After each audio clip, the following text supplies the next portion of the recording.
খুবই দুঃখজনক ঘটনা ঘটে গিয়েছে গঙ্গারামপুর মহারাজপুর ব্রিজের নিচে। গত বৃহস্পতিবার দুপুরবেলায় 6 বন্ধু মিলে স্নান করতে গিয়ে 3 বন্ধু জলে নামে আর 1 বন্ধু ফিরে আসেনি।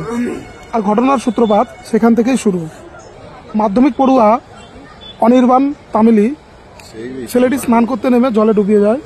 আর ওই সময় বন্ধুরা চেষ্টা করলেও তাকে আর তুলে নিয়ে আসতে পারেনি সেখান থেকে। মাঝখানে একটা দিন পেরিয়ে গেলেও আজ শনিবার দুপুরবেলায় এখনও সেনাবাহিনী জোর কদমে খুঁজে যাচ্ছে, কিন্তু তার মৃতদেহ উদ্ধার করা সম্ভব হচ্ছে না। আর সব থেকে খারাপ লাগছে তার পরিবারের কথা ভেবে, যে আজ 3-3টে দিন হয়ে গেল যে তার মৃত ছেলেটির যদি লাশটা পেত, সৎ কাজটা হয়তো সম্পূর্ণ করতে পারত।